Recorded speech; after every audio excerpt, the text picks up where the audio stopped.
Hello, world. I am Anthony Lund, and I am new here. So if you don't know who I am a science filmmaker, most known for Bloop. I've got a lot of questions. Through the Wormhole with Morgan Freeman. Bloop. And Bloop.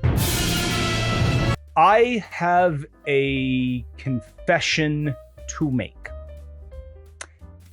Okay, I didn't want this to become a drama channel, but because of recent events, I kinda don't have a choice. I need to tell you all a story about a girl that I made the dumb mistake of falling in love with.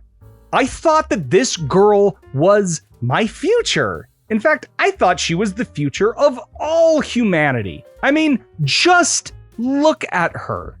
Who wouldn't dream of sipping margaritas while watching her sapphire blue sunset? Who wouldn't fantasize about colonizing that red iron-rich soil and starting a family there? Who hasn't imagined a future that looked something like this? Dude, Mars rules. Mars lied to me.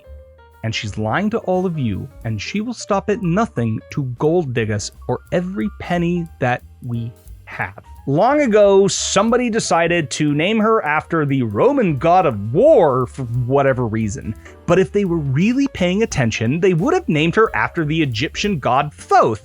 And, slightly abbreviated it. We need to set the record straight about long-term colonies on Mars so that you don't end up a punch-drunk Mars simp like me or this guy. All right, so thank you very much for having me. Lie number one. It is possible using existing or soon-to-exist technology to build and sustain a long-term human colony on Mars. Hey guys, Mars here. Look, I just haven't found the right life forms yet, so maybe it could be you? You probably saw the headlines of Mars One taking applications for Martian astronauts, but what you probably didn't read was the comprehensive technical analysis performed at MIT that concluded they would be dead in about 68 days or less. That's your problem, not mine, okay? Lie number two. Though challenging, it is possible within a century or two to invent everything we need to sustain a long-term human colony on Mars. Hey guys, I know you're thirsty, so I have genuine Mars water for only $30 billion per person. Links to my Shopify below. There is plenty of water on Mars, but most of it is locked in the polar ice caps, frozen under a bunch of dry ice the size of Antarctica or so. But you're saying there is water there? Shoo, let's be generous and just assume that all these Martian colonists have the capacity to get everything they need to Mars, and their technology can effortlessly harvest all of the water that they need.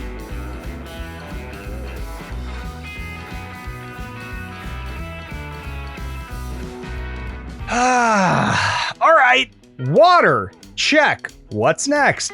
Food. Yeah, so I'm like, Hey gorgeous, you like to garden? well, why don't you come over and find out? Thanks to the recent Mars rover missions, we now have a full analysis of what the typical Martian soil is composed of. And wouldn't you know it, it contains pretty much all of the things that plants need to grow. Kind of. If you've seen the Matt Damon film The Martian, or read the incredibly well-researched book by Andy Weir, then you know exactly what I'm talking about. We don't have anything close to that level of technology yet, but let's just assume for the sake of argument that we do. But what Weir didn't address in his book, because none of us were aware of it at the time, is that the Martian soil actually contains a ton of perchlorates. It's a little toxic, but that's okay. You'll get used to it. It's water. Don't think about it. It's actually pretty easy to treat the soil to remove the perchlorates. You just need a ton of water.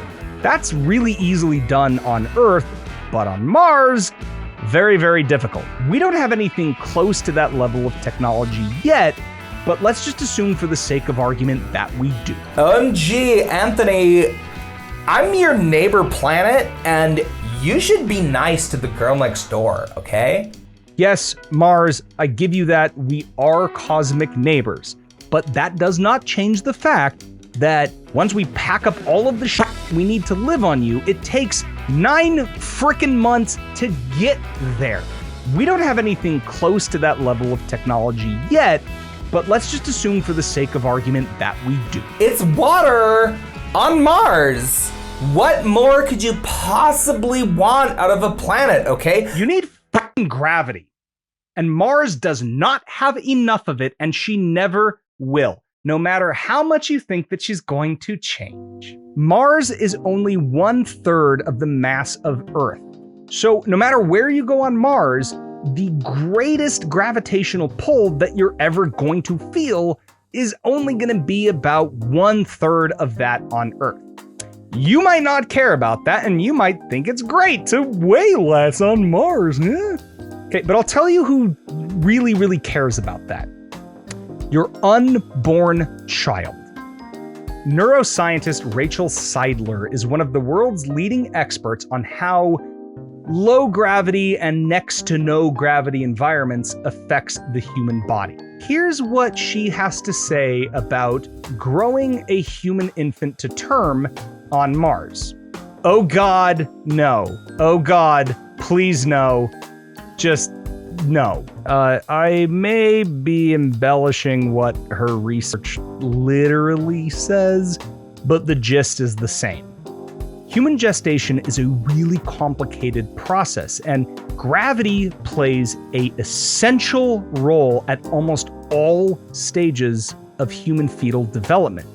In fact, everything from our brains to our bones to our heart muscles to our skeletal structure and many of our vital organs, all of these cells grow by fighting against gravity. When you remove the strength of Earth gravity from that equation, you get a horror show. This question has actually intrigued scientists for a long time, and for many decades, we have been doing all kinds of lovely experiments where we send baby batter from boy rats into space, and we send baby bubbles from lady rats into space, and we even send rats who were impregnated on Earth the old-fashioned way into space, and we want to find out how all of this microgravity environment affects reproduction in mammals. And the results is that it doesn't really work at all. I know what some of you are thinking right now because I can hear my former Mars Simp self saying the exact same thing. Those studies were done in microgravity, and I'm not a microgravity kind of girl. I'm 1/3 of Earth's gravity. And isn't 1/3 good enough for you? No, it's not. Look, as far as we can tell, it is impossible for mammals to successfully reproduce in low gravity environments. And 1/3 of Earth's gravity is a very low gravity environment. So to even attempt to conceive and give birth to a human child on the surface of Mars would be at best impossible and at worst downright cruel and unethical. But on a side note, our dear friends in Japan looked at this same problem and said, what if we instead sent fish into space and got them to fuck? Gee, I wonder where that idea came from. And so this species, the Makeda fish or Makeda fish, not sure, became the first invertebrate to successfully reproduce outside of Earth. And yeah, so, at least we got that going for us. Yeah, well, I was just joking about having babies or whatever, because all I really want is for you and I to spend the rest of your life together. On me, Mars. Yes, Mars, you have hinted at that before, so let's clear up lie number 3. It will soon be possible to retire on Mars. I am a huge fan of SpaceX, and love him or hate him, I am personally a huge fan of Elon Musk and a huge supporter of his work. In fact, one of my favorite memories is when I actually got to have dinner with the dude and his mom, believe it or not, back at a science conference in 2012. And over the course of this dinner, as we're talking science and media and science communication, and he got really bored, the conversation shifted, and by the end of the night, he ended up convincing me to go to Burning Man, which I did, and it was honestly life-changing. Also, if I'm being completely honest, one of my least favorite memories of my life is the time when I first met Elon Musk, and I ended up making an ass out of myself, and I kind of pissed him off.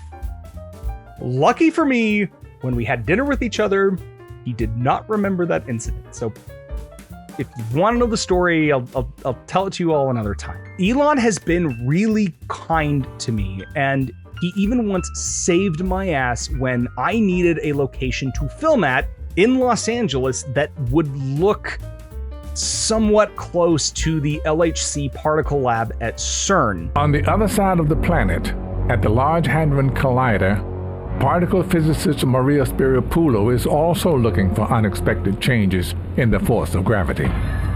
So before any of you think that I'm just trying to dunk on Elon Musk or point at him and say, yeah, Elon's an idiot, please pay attention to what I am actually saying and also what Elon is actually doing. Yes, I know Elon can be a little overbearing with his simping for Mars, and just be patient with that. I mean, I was the same way too, and I haven't done anything remotely close to as cool as what Elon is doing.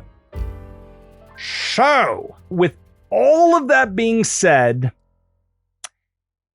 Elon's long distance relationship with his true best girl waifu Mars has got some major problems. The least of which is that Mars is a literal cancer garden. You're just a guy who makes TV shows or whatever, and Daddy Musk is Daddy Musk. And so, yeah, he's gonna figure it out. Okay, darling? All right, Mars. I mean, you're not wrong, but neither am I, and them are the facts. So, we look to our sun. The sun spews out this machine gun volley of deadly particles that, unchecked, would rip apart our DNA. And yet, we are all spared this doom because of the internal motion of Earth's metallic core. This motion results in a massive global magnetic field that deflects all of these life-killing rays. In fact, every time that you look at a compass, your compass is actually measuring that magnetic field. For billions of years, the sun has been doing this, and Earth has been doing this. But Mars can't do that. Mars does not have a magnetosphere like Earth. I'm not Earth. Stop comparing us. Our galaxy is also trying to kill us through little microscopic bullets. The faster ones are moving at speed of light and just very, very penetrating. So that's our problem. But for these longer duration missions, you're getting enough dose, so you're getting we're worrying about increased risk of cancer, especially. Our Earth lovingly filters all of them out because of her magnetosphere. Mars doesn't do that. Mars just takes it. Hurt me harder, Galaxy Daddy. In all fairness, shielding humans from deadly stellar and intergalactic radiation is not an insurmountable task. But if you really have your mindset on retiring on Mars, you'd be better off looking at condos in Florida. On second thought, I don't know. Mars, Florida. I really don't know which is the best choice here, so let me know what you would pick in the comments below. Mars or Florida?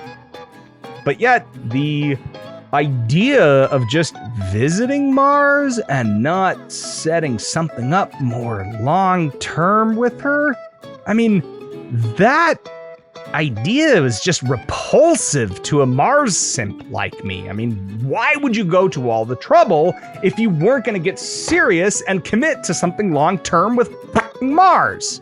That is why I kept telling myself lie number 4. Mars can change. For you, Cutie Pop, I would retain an oxygen-rich atmosphere forever. If I could. Could we transform Mars to the point where we could walk around on her surface without the need of a spacesuit and maybe even breathe oxygen-rich Martian air? This idea is referred to as terraforming, and as a recovering Mars simp, I am very much guilty of promoting it as a suggestively viable path for Mars. Could we take another rocky planet and transform it into a new Earth? All of it makes it a cold, dry world, but a world that could be a warm, wet world. After 8 years since I filmed that segment, the answer is looking to be probably not. In fact, these two buzz killers recently looked over all of the best Martian data to figure out how much carbon dioxide there is on Mars, either on the surface or buried in the crust, to figure out what type of atmosphere could be produced. Even if we had some way of taking all of the available carbon dioxide on Mars and kicking it up to the atmosphere, we would still only be left with about 2% of Earth-like atmospheric pressure. And that is being super conservative and super generous. But this hasn't stopped the Mars Simp gang from dreaming big. Give me the fast way. The fast way is drop thermonuclear weapons over the poles. Cool plan, dude. But let's say we actually did it, and let's say that it actually worked. Now we have an atmosphere on Mars that is still only 2% at best of what we have on Earth.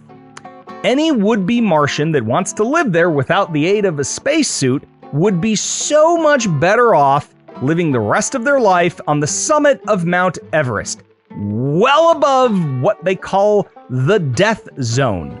Because at least at the top of Mount Everest, there is 15 times more atmospheric pressure than what would exist on this freshly nuked Mars, and it has the added bonus of not being a radioactive hellscape. And that is to say nothing of the amount of nitrogen that you would need to make Mars anything close to Earth-like, which, of course, as it turns out, Mars doesn't have. As Chris McKay himself said in 2018 on the nitrogen problem, you need Star Trek. You need warp drives and tractor beams. You need to be able to pull nitrogen from the surface of Jupiter. At that point, it really becomes science fiction. And I hate to say this, but hashtag don't nuke Mars. If we could terraform Mars, we can't, but if we could, And let's say we need to because we really suck at taking care of Earth. And I don't know, we need new real estate. Should we? Unequivocally, no. Because the act of transforming Mars to suit our needs would be destroying one of the greatest scientific opportunities we have ever had as a species. If we ever find life on Mars or evidence that life once existed on Mars, we need to be damn sure that that life came from Mars and not from the boot of some astronaut. As fun as it is to fantasize about this future with Mars, Mars is not the future of humanity. Are you breaking up with me? You can't break up with me. You need me. Lie number 5. We must colonize Mars if we want to survive the future. There's likely to be another dark ages, which we want to make sure that there's enough of a seed of human civilization somewhere else. In the history of Earth, there have been at least 5 mass extinction events that we know about. And when these things happen, just about all life on Earth gets wiped out in a very short amount of time, and nature hits the reset clock. The last time that this happened was 65 million years ago when... And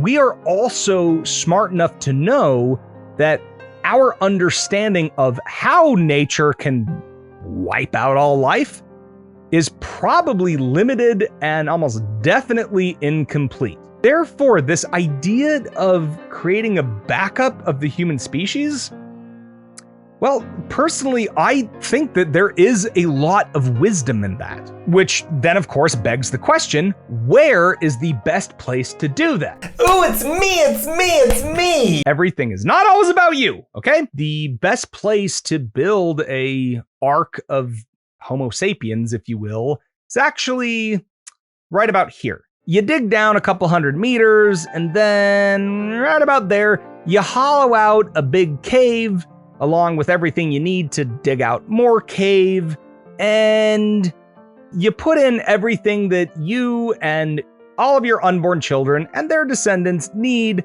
to permanently sustain a self-sustaining colony down there.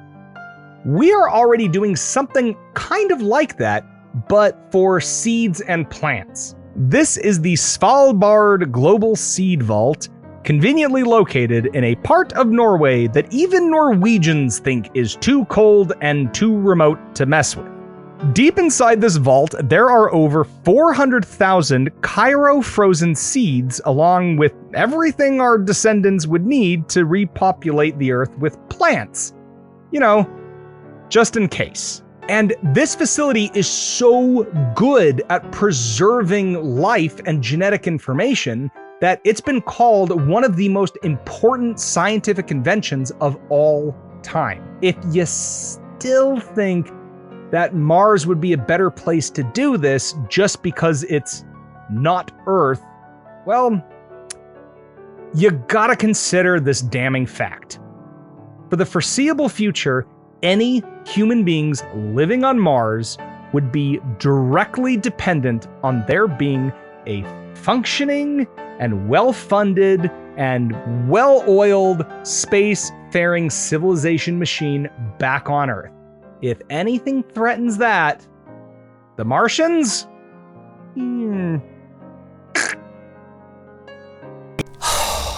Thanks, Mars. You just prompted lie number 6. Until we figure out the Star Trek shit, Mars is our only option to colonize another planet. My friends, I get to now share with you what kicked me off of my Mars simping habit for good. The best girl was there all along, right under our noses, and we weren't even paying attention to her. She is the true girl next door, and she is what very may well be the future location of a bona fide human colony off Earth, and her name is Venus. building a permanent human colony on Venus, yeah, it's very, very, very difficult, but unlike Mars, it's actually possible using existent technology that we have right now. Oh, her? Okay, have fun with that.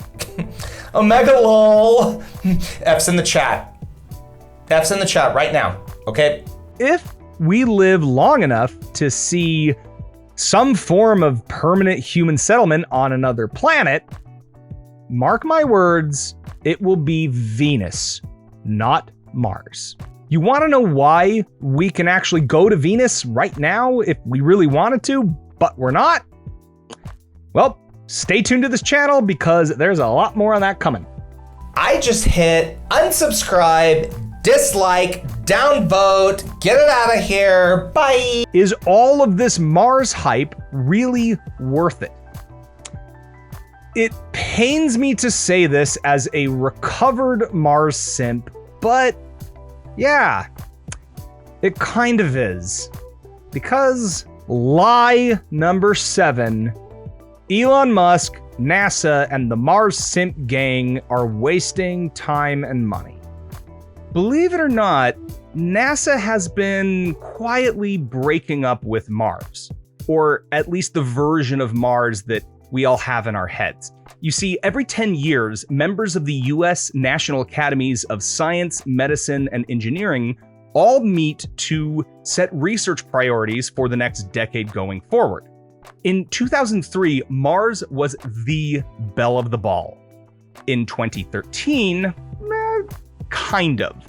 But for 2023, the word on the street is that the Mars hype train might come to an end soon, if not dramatically slow down. And that's not because the Mars missions weren't successful. In fact, it is absolutely because of the success of these missions that NASA is now taking what we have learned in putting fully functioning robotic science labs on the Red Planet and turning their sights to other alien worlds in our solar system. And the 3 biggest of these are Enceladus, Europa, and... oh my god, I did a whole thing on this. What can I... Enceladus, Europa, and Titan. Oh boy. If there is extraterrestrial life in our solar system, you are probably going to find it in the literal oceans that exist on these icy moons. These frontiers are so exciting that myself and my creative partner, Austin Wintory, felt that they were only fully encapsulated with a 80-piece orchestra and Madame Saturn herself. We're told! Oh God, we're told! Okay, please give me 30 seconds to plug this show because I am more proud of this than anything else I've done in my life, and because of the thing, live audiences don't exist anymore. So, if you want to see more, this show is called A Light in the Void, and it stars Troy Baker and Hannah Hayes in their first reunion since they all made you cry your eyes out during the first 10 minutes of The Last of Us. I'm gonna pick you up. I know, baby, I know it hurts. It also stars science rock stars Maria Spirapoulou, Alice Roberts, and Carolyn Porco. You can check it out at the link below. Is that 30 seconds? I think that was less than 30 seconds. Thank you. Thank you for obliging me on that. So, NASA is probably busy on Tinder for planets, swiping left and swiping right.